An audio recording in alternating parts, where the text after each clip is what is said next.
పరిశుద్ధ నామముకు మహిమ కలుగును గాక. దేవుడిచ్చిన సమయాన్ని బట్టి దేవునికి వందనాలు. బాగున్నారండి? Happy children's? Are you happy? Very good. So ఈరోజు ఒక స్పెషల్ డే ఉంది. ఏంటో తెలుసా? Father's day. అంటే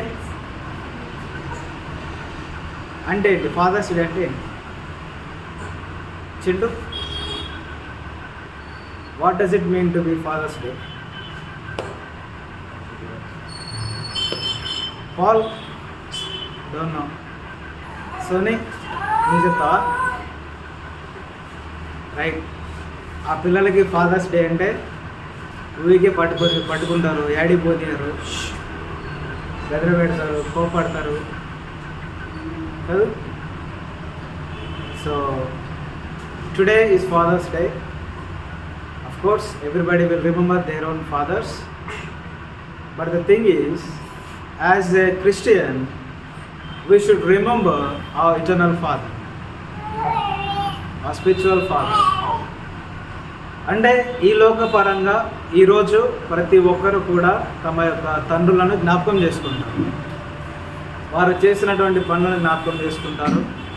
వారు మన కొరకు బ్రతికినటువంటి బ్రతుకును, వారు మన కొరకు చేసిన త్యాగాన్ని, వారు మనల్ని ఎంతగా ప్రేమిస్తున్నారు, ఎంతగా మనల్ని ఆదరిస్తున్నారు, ఎంతగా మన కొరకు శ్రమ పడుతున్నారు, వారు ఏం కోల్పోతున్నారు, మనకేం అందిస్తున్నారు, ప్రతి ఒక్కటి మనం జ్ఞాపకం చేసుకొని ఈ రోజు వరకు ఎక్కడ లేని ప్రేమ, ఆప్యాయత, అనురాగాలన్నీ ఫాదర్ పైన చూపించడం జరుగుతుంది.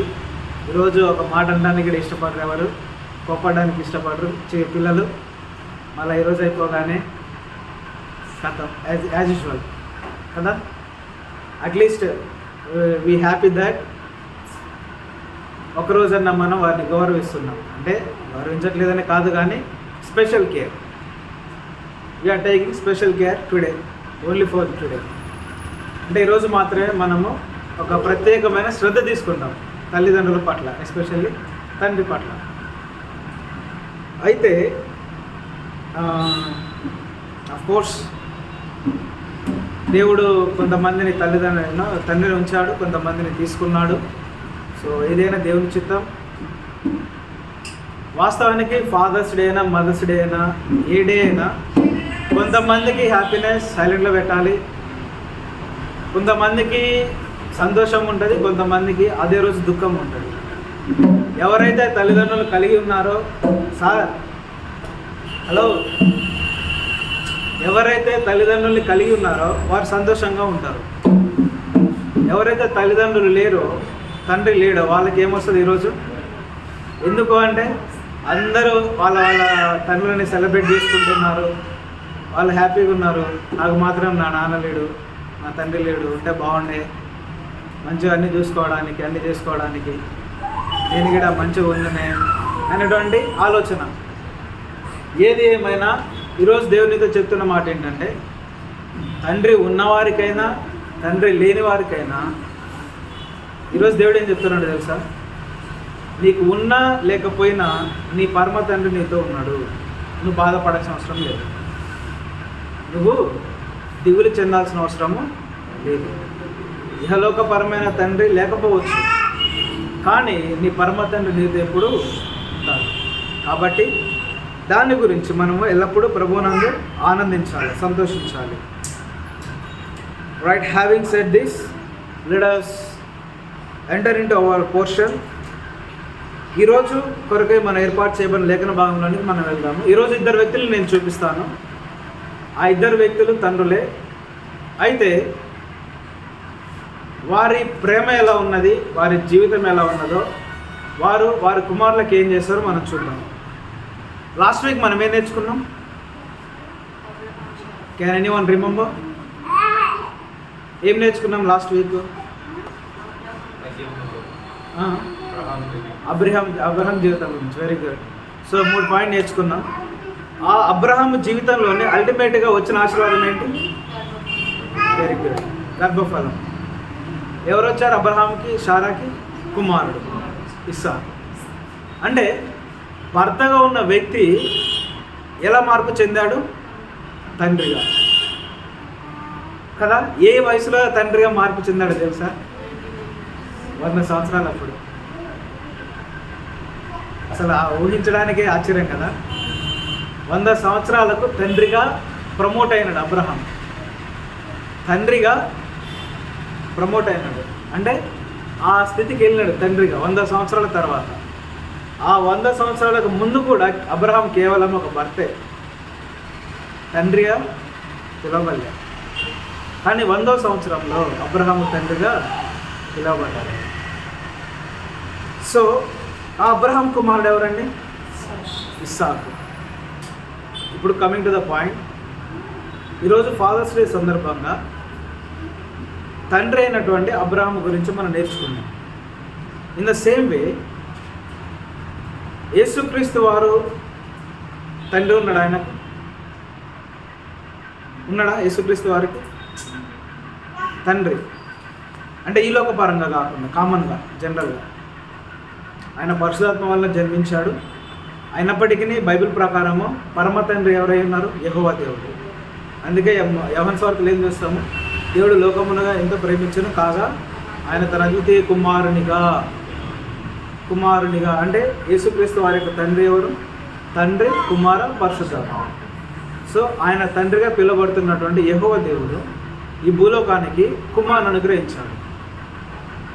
మీరు గమనించండి, ఒక సైడ్ అబ్రహాం ఉన్నాడు, ఒక సైడ్ యెహోవా దేవుడు ఉన్నాడు, తండ్రి. వీరిద్దరు తండ్రులే. అయితే ఈ అబ్రహాముకి 100వ ఏట కుమారుడు పుట్టాడు ఇస్సాకు.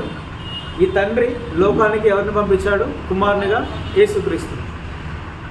మీరు గమనించినట్లయితే వీరిద్దరి పెంపకంలో వ్యత్యాసం మనం చూద్దాం ఈరోజు. ఈ యొక్క తండ్రుల గురించి మనం చూద్దాం. అబ్రహాముకు ఎప్పుడైతే లేక సంతానం కలిగిందో, అబ్రహాముకు డబ్బు తక్కువ ఉందా? ఆస్తి తక్కువ ఉన్నదా? భూములు తక్కువ ఉన్నాయా? ఇల్లు తక్కువ ఉందా? ఏమైనా తక్కువ ఉన్నదా?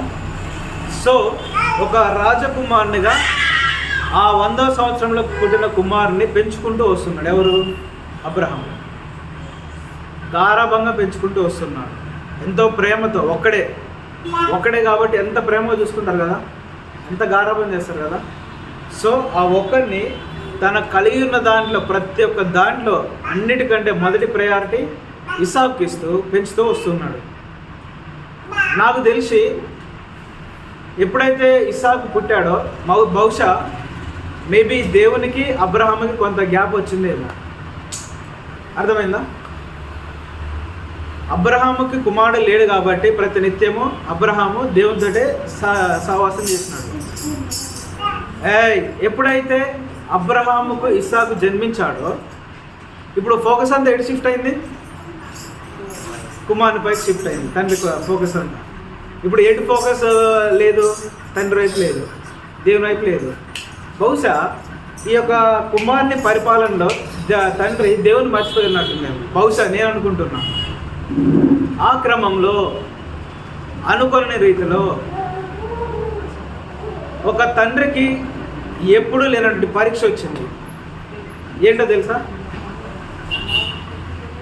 ఏంటా పరీక్ష? కుమారుని బలి. గమనించండి ఒకసారి. 100వ సంవత్సరంలో లేక పుట్టిన కుమారుని ఎంతో గారాబంగా, అపురూపంగా, ప్రేమగా పెంచుకుంటూ ఉంటే ఆ ప్రేమను బట్టి ఆ సమయాన్ని ఇంతకుముందుకి ఇక్కడ ఇచ్చే సమయాన్ని అక్కడికి షిఫ్ట్ అవ్వడము, లేకపోతే పరిస్థితులు ఏమైనా మనకు తెలియదు. కానీ దేవుడు ఏం చేశాడు అంటే అబ్రహామును దర్శించి ఏమంటాడు అంటే, నీ కుమారుణ్ణి నాకు సాక్రిఫైస్ చేయాలి. ఈ సాక్రిఫైస్ ఎలాంటిది అంటే, హన్న దేవుని మందిరంలో, దేవుని సంఘములో, ఆ యొక్క చర్చిలో లేకపోతే దేవుని ఆలయంలో చేసుకున్న ప్రమాణం కాదు. ఏంటి ఆ ప్రమాణం? ఆమె నువ్వు నా కుమారుని ఇస్తే నేను సన్నిధికి అప్పచెప్తా, నీ మందిరానికి ఇస్తాను అంటే ఆ వ్యక్తి బతికే ఉంటాడు, ఆ వ్యక్తికి సకల అవసరతలు తీరుతూ ఉంటాయి, అన్నీ ఉంటాయి, కానీ పక్కన ఉన్నాడు అంతే. అవునా కదా? అంటే మన కళ్ళెదుట లేకపోయినా ఎక్కడో దూరంగా క్షేమంగా ఉంటాడు. సమయలు ఇలాంటి పరీక్ష కాదు అబ్రహాంకి వచ్చింది. ఎలాంటి పరీక్ష? ఏమనలే, అర్పించమన్నాడు. అర్పణ అంటే ఏంటి? దాని అర్థం కట్ చేయాలి. ఎవరు కట్ చేయాలి? తండ్రి లేక పుట్టిన కుమారుని, అది కూడా ఏ అన్యం పుణ్యం తెలియని కుమారుని పసి వయసులో ఏం చేయాల? బలి ఇవ్వాలి. బలి అంటే ఎలా? కట్టెలు పేర్చి బలిపీఠం ఏర్పాటు చేసి ఆ బలిపీఠం మీద కుమారుని చేతులు కట్టి కాళ్ళు కట్టి కదపకుండా పడుకోబెట్టి ఒక కత్తి తీసుకొని తల నరకాలి. సాధ్యమవుతుందా? ఏ తండ్రికి లేని పరీక్ష అబ్రహాంకి వచ్చింది. ఒకసారి మనం జస్ట్ ఈ లోకపరంగా ఆలోచిద్దాం. ఒక తండ్రికి ఒక అమ్మాయి ఉంటే, ఒక కుమార్తె ఉంటే, ఆ కుమార్తెను ఎంతో ప్రేమ పెంచుతాడు కదా. అయితే ఎక్కడలేని కేరు ఒక విషయంలో వచ్చేస్తుంది. ఏ విషయంలో వస్తుంది? ఎక్కడ లేని బరువు బాధ్యతలు, వివాహ విషయం, పెళ్లి విషయం. 100 కాదు 1000 సార్లు ఆలోచిస్తారు కదా, ఇద్దుమా వద్దా, అంటే వాడు మంచోడా కాదా, సాధగలుగుతాడా లేదా, పెట్టగలుగుతాడా లేదా, నా లెక్క చూసుకుంటాడా లేదా. నేనంటే ఇన్ని రోజులు మంచిగా చూసుకున్నాను, నా ఇల్లు దాటిపోయినాక నా పిల్ల పరిస్థితి, నా అమ్మాయి పరిస్థితి, నా కూతురు పరిస్థితి, నేను పక్కన ఉన్నాను, ఏమన్నా శ్రమ వస్తే పరిస్థితి, మాటలు పడితే పరిస్థితి, నిందలు వస్తే పరిస్థితి, భర్త కాపుదల ఉంటాడా లేకపోతే గాలికి వదిలేస్తాడా, చూసుకుంటాడా, నాకేం అవసరం అనుకుంటాడా, ఎన్ని రకాలుగా ఆలోచిస్తారు కదా తండ్రులు. అయితే బహుశా నేను అనుకుంటా ప్రతి తండ్రి కూడా పెళ్లి చేసేటువంటి సందర్భంలో అబ్రహాంకి వచ్చిన పరీక్ష తనకు వస్తుంది. అంటే అబ్రహాం ఈ పరీక్షలో ఏ శ్రమల గుండా ఎంత బాధ గుండా వెళ్ళాడో అదే పెయిన్ ఒక కూతుర్ని పెళ్లి చేసే సందర్భంలో తండ్రి అనుభవిస్తుంది. ఎందుకు అంటే పొరపాటున తెలుసో తెలవకో ఒక మూర్ఖుని చేతిలో పెడితే పరిస్థితి, ఒక చెడ్డవాని చేతిలో పెడితే పరిస్థితి, లైఫ్ కొలాప్స్, జీవితం సర్వనాశనం కదా. అందుకే 100 రకాలుగా ఆలోచిస్తారు తండ్రి ప్రేమ. సో అబ్రహాము ఇలాంటి పరిస్థితుల గుండా వెళ్ళినప్పుడు దేవుడు అబ్రహామును దర్శించి నీ కుమారుణ్ణి నాకు బలి ఇవ్వాలి అన్నప్పుడు అబ్రహాం ఏమన్నా మాట్లాడతాడా? మాట్లాడతాడు. ఏం మాట్లాడడానికి ఏం రాదాడా? నాకు తెలిసి ఏం లేదు మాట్లాడడానికి. ఇంకేం మాట్లాడతాడు? నువ్వే ఇచ్చినావు, ఆ మధ్యాహ్నం వచ్చినావు, ముగ్గురితోటి వచ్చినావు, ఆతిథ్యమిస్తే స్వీకరించినావు, అదే రోజు వాగ్దానం చేసినావు, వాగ్దానం చేసిన సంవత్సరానికి కుమారుని ఇచ్చిన 10, 12, 13 సంవత్సరాలకే మళ్ళీ అడుగుతున్నావు. ఏం చేస్తాను నేను? నా చేతిలో ఉంది అనుకున్నాడు. ఆ కుమారుని తీసుకుపోయినాడు. వెళుతున్న క్రమంలో అబ్రహాము దేవుడు చూపించిన ప్లేసు మొరియా పర్వతం. మొరియా పర్వతం మీదకి వెళ్ళిన తర్వాత వెళుతున్న క్రమంలో కుమారుడు అడుగుతాడు ఇస్సాకును. ఫస్ట్ అబ్రహాం ఏం చేస్తాడంటే అంటే సేవకుల్లో కొంతమందిని తీసుకొని, కట్టెలు తీసుకొని, గాడిదను తీసుకొని, కుమారుని తీసుకొని పర్వతం ఎక్కుతూ ఉంటాడు. ఆ పర్వతం చేరిన తర్వాత ఆ సేవకులందరినీ పక్కకు పెట్టి కేవలము అబ్రహాము, ఇస్సాకు, ఆ కట్టెలు, కత్తి, అగ్ని తీసుకొని పైకి వెళ్తాడు. పైకి వెళ్ళే క్రమంలో ఇస్సాకులు అడుగుతాడు, తండ్రి మరి కట్టెలు ఉన్నాయి, నిప్పు ఉన్నది, కత్తి ఉన్నది, మరి బలికి పొట్టేలు ఎక్కడ, బలికి గొర్రె ఎక్కడ? అంటే ఆ జ్ఞానం ఉన్నదన్నమాట. బలి ఇవ్వాలి అంటే గొర్రెని ఇవ్వాలా, పొట్టేలు ఏదో ఒకటి ఉండాలి, ఒక జంతువు ఉండాలన్నటువంటి జ్ఞానం, ఆ మెచ్యూరిటీ ఉన్నటువంటి వ్యక్తి ఇస్సాకు. ఆ ప్రశ్న అడిగినప్పుడు అబ్రహాము ఏమన్నాడు?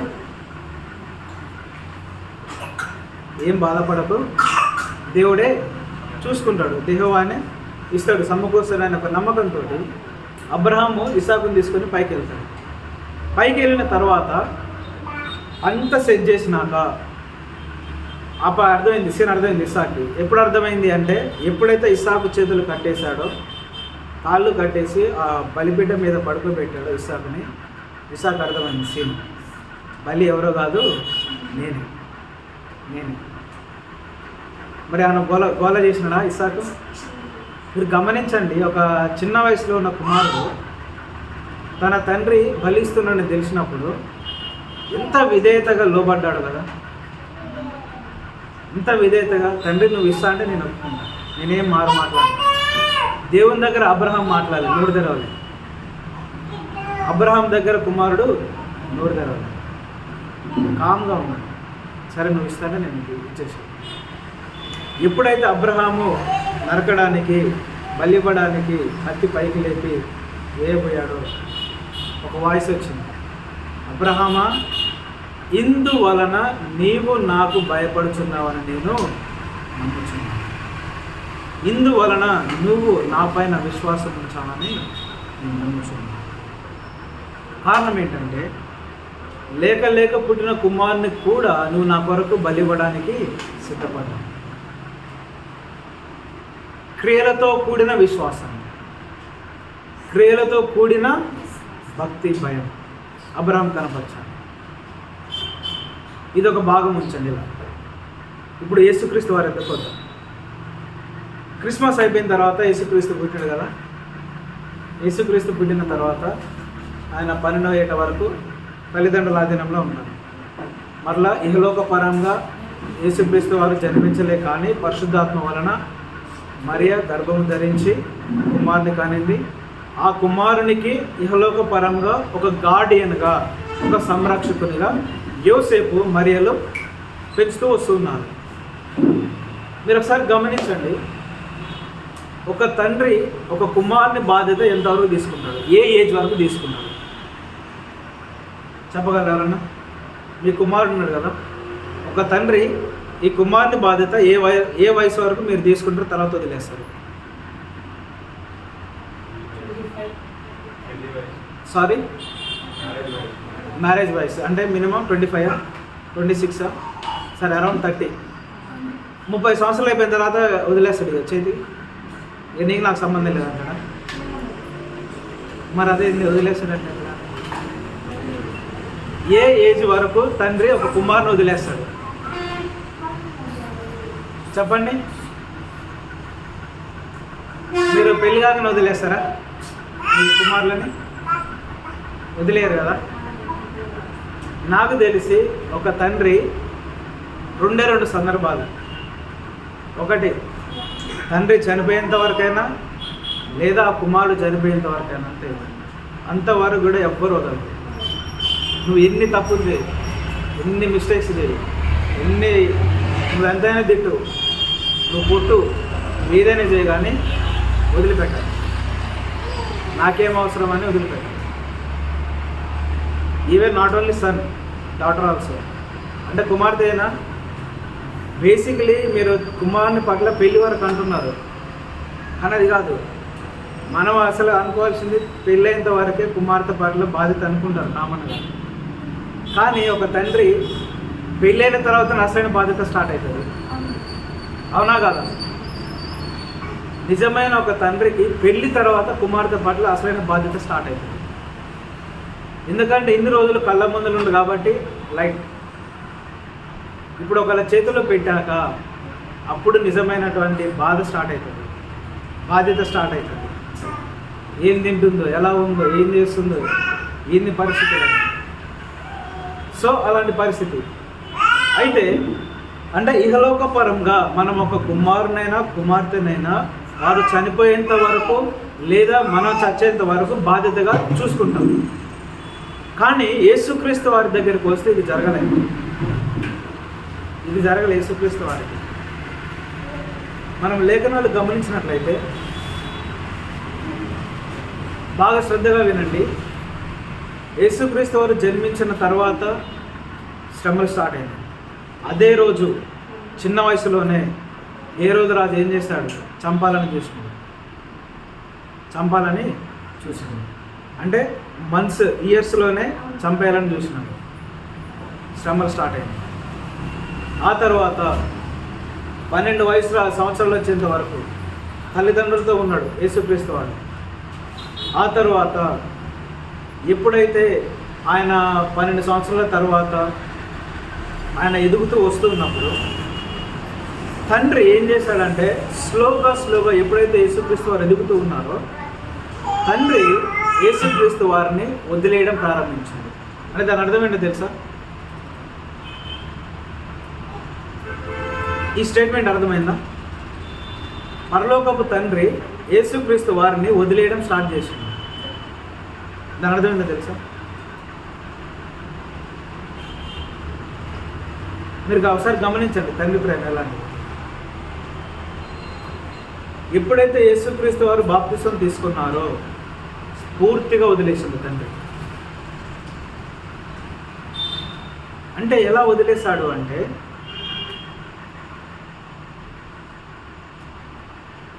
ఈ లోకం రక్షించబడాలి అంటే, నీవు నేను రక్షించబడాలి అంటే, నా పాపములు క్షమించబడాలి అంటే బలి జరగాలి,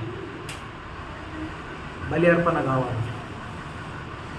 బలి అర్పణ కావాలి అంటే నేను పట్టుకొని ఉన్నంత కాలము నేను ఇవ్వలేను, నా కుమారుని ఇవ్వలేను బలికి. నా ఆధీనంలో ఉన్నంత కాలము నేను ఇవ్వలేను బలికి. నా హృదయం ఒప్పుకోలేదు. దేవుడు ఏం చేశాడు? లోకానికి అప్పచెప్పేసాడు. అంటే ఇక మీదట నీ బ్రతుకు పాపుల కొరకు బ్రతికేయి, అనాథల కొరకు బ్రతికేయి,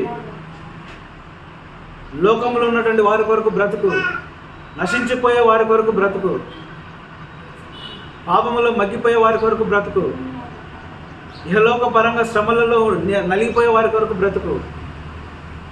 నీ బ్రతుకును నేను నా అధీనంలో ఉంచను. నాకు నచ్చినట్టుగా నువ్వు బ్రతకొద్దు. నా చిత్తాన్ని నెరవేర్చే రీతిలో నువ్వు వారి కొరకు బ్రతకాలి. ఆ క్రమంలో నువ్వు చనిపోయినా నేను అడ్డురాను.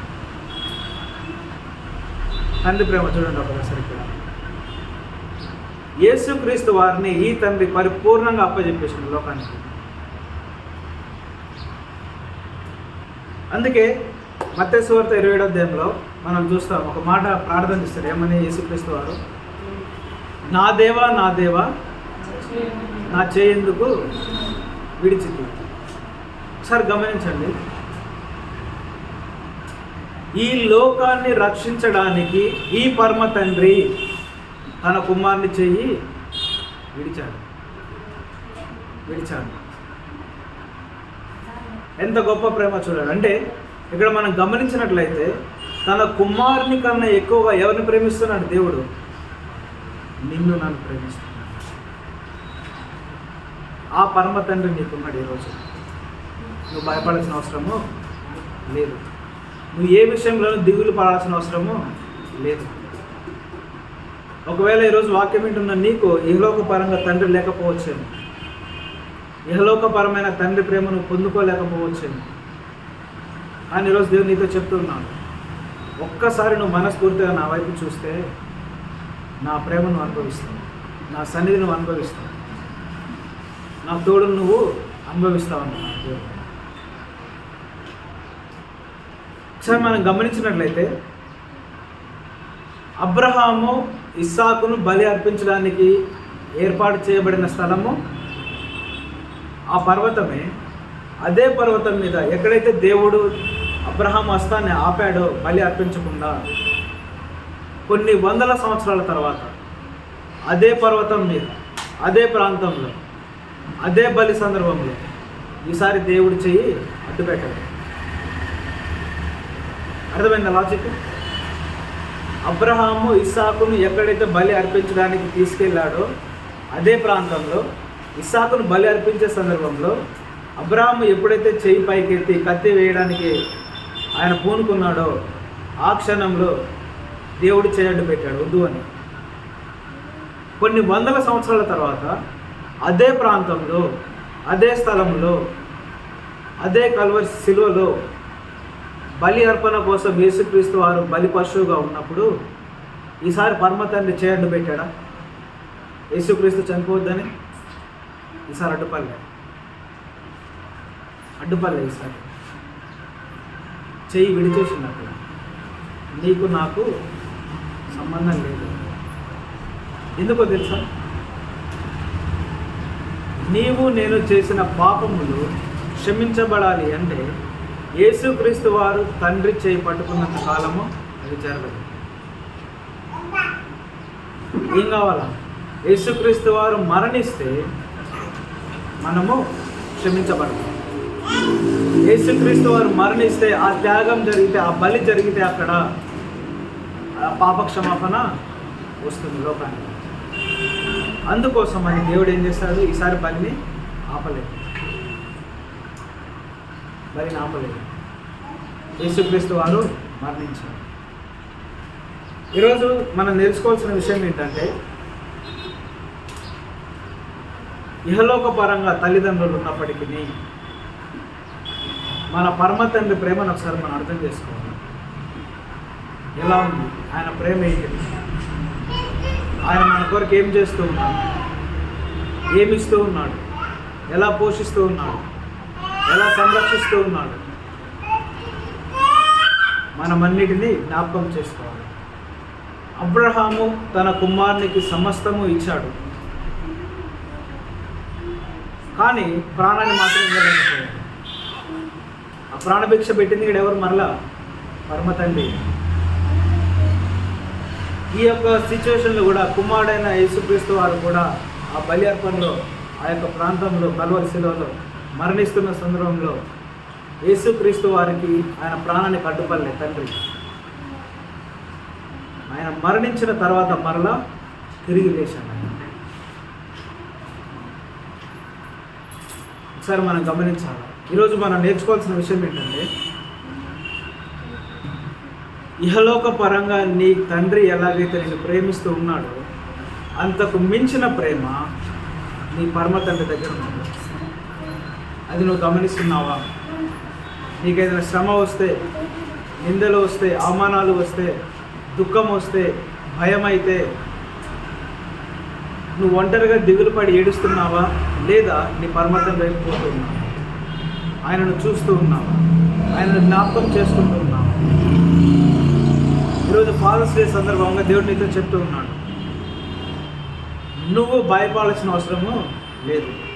ఉద్యోగం లేదనో, ఇల్లు గడవట్లేదనో, పూట గడవట్లేదనో, ఆరోగ్యం బాగాలేదనో, శ్రమల గుండా వెళ్తున్నానో, ఏ విషయంలో నువ్వు బాధపడాల్సిన అవసరము లేదు. ఎందుకో తెలుసా? నీ కొరకు నేను చింతిస్తూ ఉన్నాను, నీ కొరకు నేను ఆలోచిస్తున్నా అంటున్నాను, నీ కొరకు నేను ఉన్నాను అంటున్నాను. మరి ఆ దేవుని చూస్తున్నావా? ఆ దేవుని నువ్వు మనసులో ప్రార్థిస్తున్నావా? ఆ దేవుని తండ్రిగా స్వీకరించావా? ఈరోజు మన జ్ఞాపకం చేసుకోవాలి ఒకసారి. సహోదరుడా, సహోదరి, ఎలా ఉంది మన ఆత్మీయ స్థితి? మన పరమ తండ్రి వైపు మనం చూస్తూ ఉన్నామా? లేదా ఈ లోకం వైపు చూస్తూ ఆయన మర్చిపోతూ ఉన్నామా? ఒకసారి మన జ్ఞాపకం చేసుకోవాలి. అబ్రహాము, ఇస్సాకు, యెహోవా దేవుడు, కుమారుడు. ఈ అల్టిమేట్గా చూసినట్లయితే ఇస్సాకును బలి అర్పించకుండా ఆపింది పరమ తండ్రి. యేసుక్రీస్తు వారు బలి ఇస్తున్నప్పుడు అడ్డుపడకుండా ఉన్నది పరమ తండ్రి. కారణం ఏంటో తెలుసా?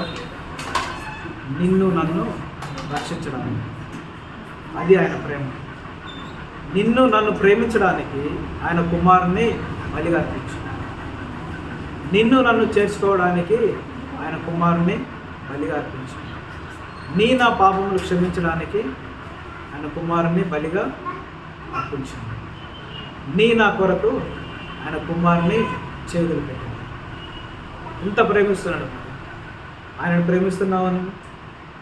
ఆయన వైపు చూస్తూ ఉన్నావా? కనీసం ఆయనను లక్ష్య పెడుతూ ఉన్నావా? ఆయనకు నీ సమయాన్ని ఇస్తూ ఉన్నావా? నీ యొక్క నీ సమయంలోనూ, నీ కలిగిన వాటిలోనూ నీ అన్నిటినిచ్చి దీన్ని దేవుని కనపరుస్తున్నావా? కనీసం నాకు ఒక దేవుడు ఉన్నాడు, నాకు ఒక తండ్రి ఉన్నాడు, నన్ను లెక్క చేసేటువంటి, నాకు విలువిచ్చేటువంటి, నాకు సమయాన్ని ఇచ్చేటువంటి, నా కొరకు ప్రాణం పెట్టేటువంటి నా తండ్రి ఉన్నాడు, నా పరలోకపు తండ్రి ఉన్నాడు అని ఎప్పుడైనా ఆలోచిస్తున్నావా? ఈరోజు దేవునితో చెప్తూ ఉన్నాడు, నీకు ఎన్ని శ్రమలు ఉన్నాయి, ఎన్ని నిందలు ఉన్నాయి, ఎన్ని బాధలు ఉన్నాయి, ఎన్ని ఇరుకులు ఉన్నాయి, ఎన్ని కష్టాలు ఉన్నాయి, జస్ట్ హ్యావ్ ఫెయిత్. విశ్వాసం మాత్రం ఉంచు. విశ్వాసం మాత్రం ఉంచు. నీ తండ్రి నీతో ఉన్నాడని నువ్వు గమనించు. నీ తండ్రి ఎల్లప్పుడూ నీ పక్షాన ఉన్నాడని జ్ఞాపకం ఉంచుకో. నీ తండ్రి ఎల్లప్పుడూ నిన్ను ప్రేమిస్తున్నాడని జ్ఞాపకం ఉంచు. నీ బాధ చూసి, నీ శ్రమ చూసి, నీ ఇబ్బంది చూసి ఆయన తట్టుకోలేడని జ్ఞాపకం చేసి, ప్రతి సమస్యకు ఒక పరిష్కారాన్ని నీ తండ్రి నీ కొరకు సిద్ధపరచాలని జ్ఞాపకం ఉంచు. రోజు దేవుడు నీతో మాట్లాడుతున్నాడు. భయపడాల్సిన అవసరం లేదు, దిగులు చెందాల్సిన అవసరం లేదు, నాకెవరు లేరనేటువంటి ఆలోచన నీకు అవసరం లేదు. Just look at your eternal father. నీ పరలోకపు తండ్రి నువ్వు చూడు, సమస్తం ఆయన అనుగ్రహిస్తాడు. అందుకే అన్నాడు కదా, నిన్ను విడవను, నిన్ను ఎడబాయని అంటాడు దేవుడు. చూడుము నా అరచేతుల్లో నిన్ను చెక్కుకున్నా అంటున్నాడు దేవుడు. ఇంకా నీకేం బాధ, నీకేం భయం? తల్లి విడిచినా తండ్రి విడిచినా నేను నిన్ను మరువను, ఎడబాయను కదా. ఇంత గొప్ప ఆశీర్వాదము, వాగ్దానము దేవుడు నీకు ఇచ్చేది కదా, నీకేం భయం? కాబట్టి ప్రతి ఒక్కరు తల ఉంచుదామా ప్రతి ఒక్కరు 2 నిమిషాలు మన పరమ తండ్రి వైపు చూద్దాం. ఒకసారి ప్రతి ఒక్కరు తల ఉంచి ప్రార్థనలోకి గురించి ఒకసారి నీకు నువ్వు ఆలోచించుకో, నీకు నువ్వు గ్రహించుకో.